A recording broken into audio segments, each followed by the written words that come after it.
এই গ্রীষ্মকালে প্রথম হচ্ছে কাঁচা আম আর তারপরে শুরু হয় পাকা আম খাওয়া। প্রথম কাঁচা আম দিয়ে কিন্তু আমি আজ থেকে বেশ কিছু রকমের আচার বানাবো। প্রথমে আজকের আমি বানিয়েছি জেলি আচার আমের।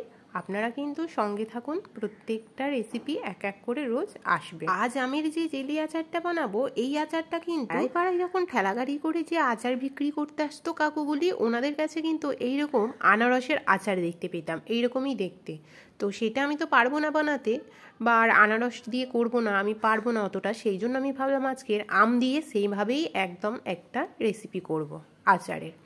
তো তার জন্য আমার কি করতে হবে, প্রথমে আমগুলিকে ভালো করে খোসা ছাড়িয়ে নিতে হবে। আমি নিয়েছি মাঝারি সাইজের 4খানা আম। আমগুলি ভালো করে খোসা ছাড়িয়ে পরিষ্কার করে নিতে হবে। তারপরে করতে হবে গ্রেট। এই গ্রেটারটা কিন্তু সব থেকে বড়টা।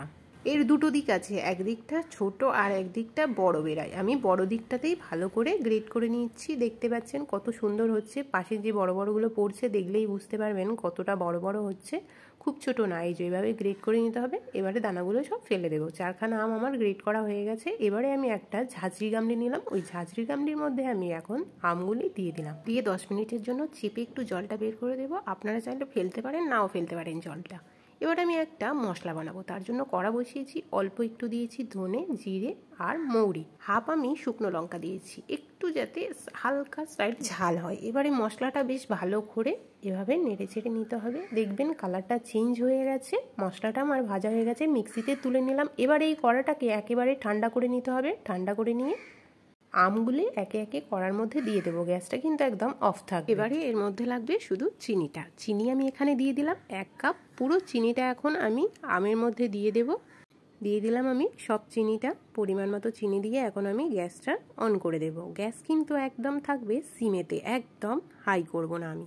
গ্যাসটা সম্পূর্ণ সিমেতে রেখে এভাবে নাড়বো অনেকটা সময় ধরে। দেখবেন আস্তে আস্তে চিনিটা পুরো গলে জল বেরিয়ে এসছে। এই যে একদম জল জল হয়ে গেছে। এবারে আমার ফুটতে দিতে হবে ভালো করে।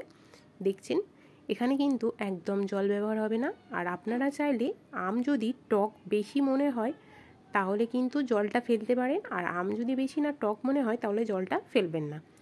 এভাবে আমি অনেকটা সময় মিক্সড করে নিয়েছি। চিনিটা অনেকটা কমে কমে এসছে। এখন হালকা একটু আমি দিয়ে দিলাম এখানে কাশ্মীরি রেড চিলি পাউডার, হালকা একটু রং হওয়ার জন্য। বেশ ভালো লাগছে। এখন আমি ভালো করে আবার নেড়ে চেড়ে নেব।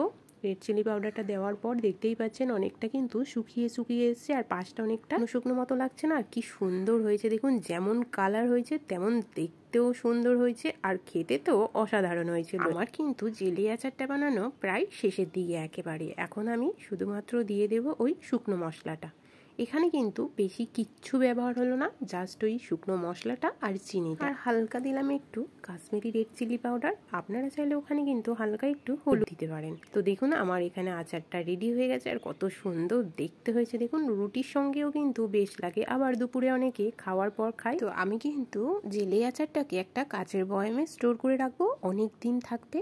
আর আপনারা কেন দেরি করছেন, এখন কিন্তু কাঁচা আম আছে। একবার কিন্তু এই রেসিপিটি বাড়িতে বানিয়ে রাখতে পারেন। কেমন হলো কমেন্টে জানাতে ভুলবেন না। টাটা।